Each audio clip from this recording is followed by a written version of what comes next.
তাকিয়ে আছে। আমরা গণভোটে সবাই হা বলবো, একটি নতুন বাংলাদেশের স্বপ্নের পাটাতন তৈরি করেছে।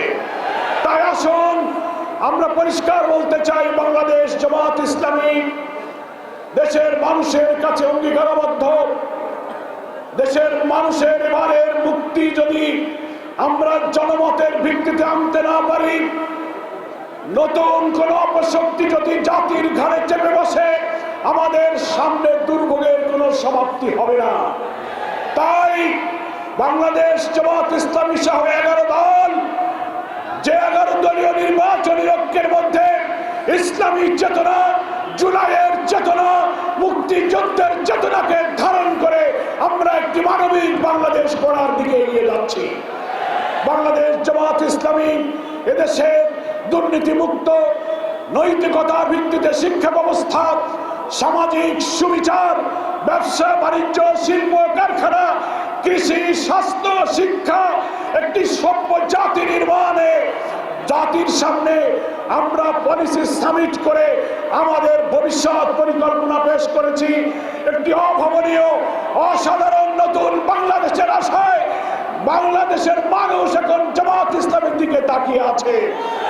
আমরা স্বাস্থ্য ক্ষেত্রে, কৃষিতে, শিল্পে, অর্থনীতিতে আমরা যে পরিকল্পনা দিয়েছি, 12 তারিখে দাঁড়িপাল্লাকে বিজয়ী করে আমাদের সেই স্বপ্ন পূরণ করতে হবে।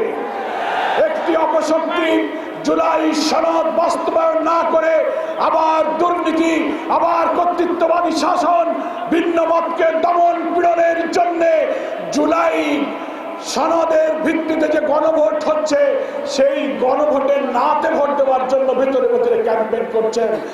আমরা গণভোটে সবাই হা বলবো। হাতে ভোট দেওয়া মানে দুর্নীতির বিরুদ্ধে ভোট দেওয়া, হাতে ভোট দেওয়া মানে ভিন্ন মত দমনের বিরুদ্ধে ভোট দেওয়া, হাতে ভোট দেওয়া মানে হচ্ছে দুর্নীতি, চুরি, চাঁদাবাজি, প্রশাসনিক কাঠামোকে কর্তৃত্ববাদী শাসনের হাত থেকে রক্ষা করার জন্য আমরা হাকে ভোট দেব। কল কারখানাগুলো বন্ধ হয়ে, ব্যবসা বাণিজ্যগুলো সব বন্ধ হয়ে যাচ্ছে।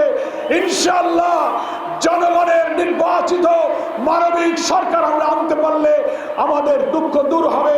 একটি সমৃদ্ধ, বৈষম্যহীন মানবিক বাংলাদেশ আমরা গঠন করব। সেই জন্য আর মাত্র 14-15 দিন সময় আছে। ঘরে ঘরে দাঁড়িপাল্লার পক্ষে ভোট চেয়ে জনগণের দোয়া নিয়ে দাঁড়িপাল্লাকে ইনশাআল্লাহ বিজয়ী করতে হবে।